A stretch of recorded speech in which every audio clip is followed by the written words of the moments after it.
Most people don't know what's holding them back, but you do because you listen to me, Sam, your self-care guru and journal junkie. Welcome to Journal Entries, your safe place where you can tune in weekly to get tips, tricks, and journal prompts to uncover your feelings, gain clarity, and make your move. Welcome to this week's journal entry. Thank you so much for tuning in. I so appreciate you. I think that you're going to enjoy this week's entry. It's all about habits and how to break the quote unquote bad habits that we feel that we have. And I feel like bad habits, the reason I put them in air quotes, is because those are debatable. It's different for everybody. And who's to say that it's necessarily bad? It's just a different way of doing something. But I know how it feels to not like something that you do. And so today I'm going to walk you through a way that you can actually break that habit through journaling. And there are actually, I believe, two ways to do this. The first way that I like to break a habit is by questioning why I do it.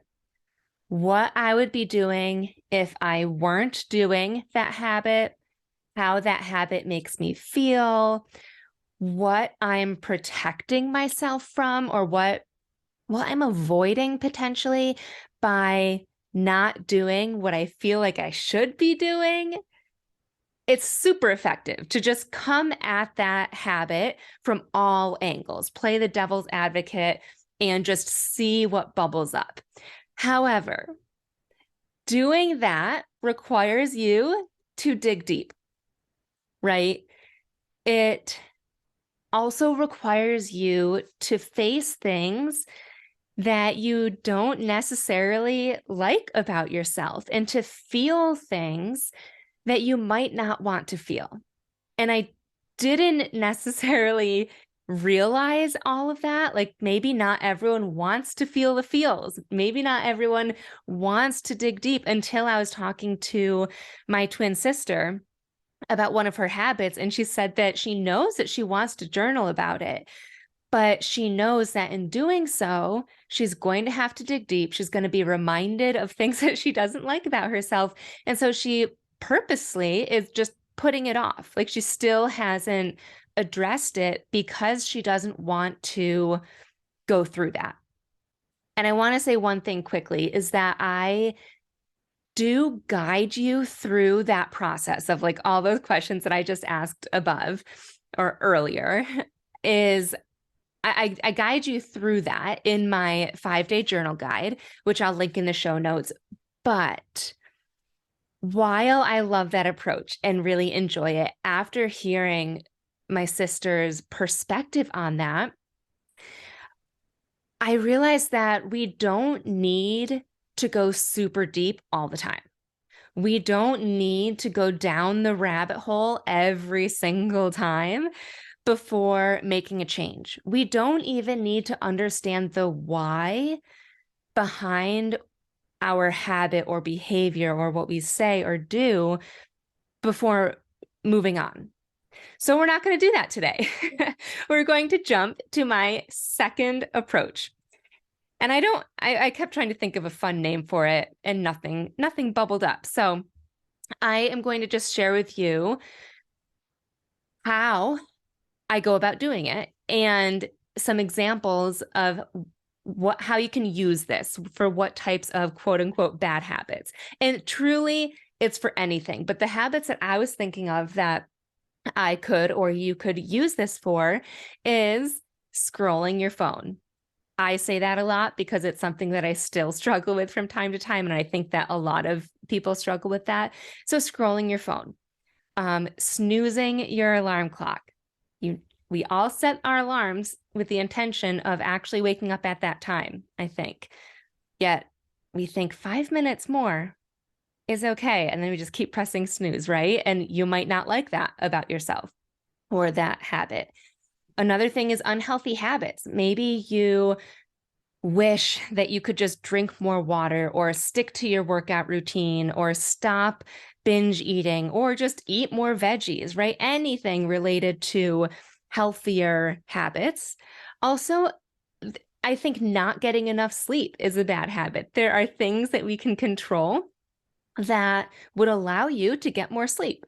So you could use what I'm about to teach you for that type of habit. I'm going to go into depth, though, with two different examples, because one is the thing that I actually journaled about, which also prompted this episode. And then the second one is my most recent client that signed up. It's something that she told me. And so I'm going to walk you through that. The first one, though, which I'm not sure if this is super relatable or not, but it's something that I have been feeling since I started working from home. So before working for myself, I was working at General Electric in Albany, New York area. And then about, I think it was 4 years in, I moved to Boston and they let me work remotely. That was the time when I went from being the person that would wake up early, I would go to the gym, I would pack a gym bag full of like my shower stuff so that I could shower at the gym, get ready, blow dry my hair, do all the things, show up at work, in my pencil skirt and heels and lip gloss, the whole shebang. And I loved it. But when I moved to Boston, it was the first time that I would still work out in the morning just because that was my routine. But since I didn't have to go into an office, I would often go from working out. I would sometimes shower, and then sometimes I wouldn't, and I would just sit at my desk and start working. And then since then, when I did start working for myself, same thing. I get up, I work out because that is my routine. But it's so easy for me to just stay in my workout clothes because let's be honest, they're comfier than jeans or whatever, like an actual outfit. And it's just easier to do that rather than to get ready for the day. But I don't like that about myself. I loved getting ready. And so I was journaling. I wrote down in my journal, why do I feel like it's not worth it to put time into myself via getting ready in the morning? I used to wake up with enough time to get dressed, to do my hair, eat breakfast, blah, blah, blah. And I kept journaling.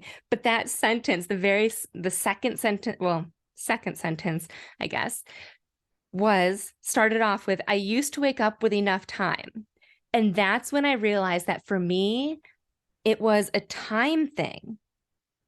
Like I felt like I didn't have enough time to do these things, which is just plain silly because I work for myself. Like I literally have, besides the time that Griffin gets up and then I drop him off at daycare and I come back home, I feel like I need to immediately start work.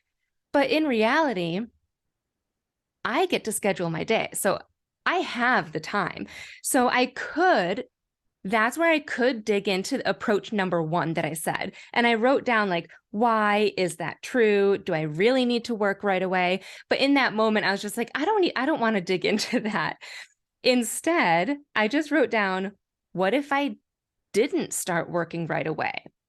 How would I feel if I did take the time to shower, to do my hair, maybe to put on makeup, but definitely to change out of my workout clothes? I drew a chart in my journal where on the left-hand side, it says not ready. So it was me listing out feelings that I feel when I choose to not get ready for the day. And then on the right-hand side, it says ready for the day. So feelings that I feel when I do get ready for the day. And I am speaking from experience because I do have experience with actually getting ready for the day and knowing how that feels. So on the left-hand side, under not ready, I feel messy. When I start work right after my workout, I feel sweaty. I feel sleepy. I feel like an employee. I feel disarray and disorganized. When I take the time to get ready for the day, and then I start work, I feel clean, I feel inspired, I feel confident, I feel organized, and I feel like a boss. And then I drew like an arrow down and put worth it, heart, and I filled in the little heart. And just seeing this list, I did this journal entry yesterday. And today, I am happy to report that I am fully dressed, showered, I blow dried and straightened my hair before recording this, you guys. Like, I went all out, minus I don't have mascara on, which is usually the makeup that I wear. But still, because I read this and I felt it, right? Like, knowing that I could choose to start my day from a place of feeling inspired and confident and organized versus kind of sleepy all day and messy and not really sure what I'm doing all day and accomplishing things, but not really accomplishing things all day. Like, just like a fog is what I feel like when I don't spend the time to get ready. So I decided that I'm going to make a change and I will be starting work later just because I haven't been prioritizing myself to get ready. But to me, that's worth it.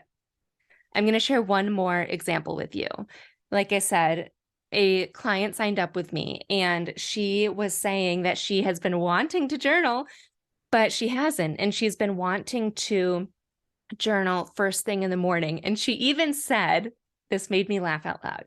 She said that she started to journal at one point, but it just felt to her like homework, like she was making herself do.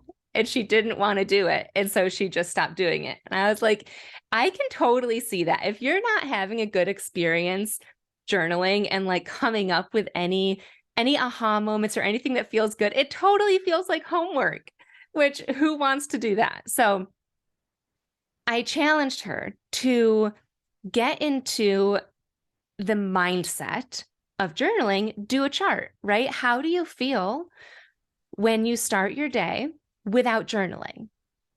And she was saying things like she carries ideas and circumstances and feelings from the previous day. She carries those with her into the current day.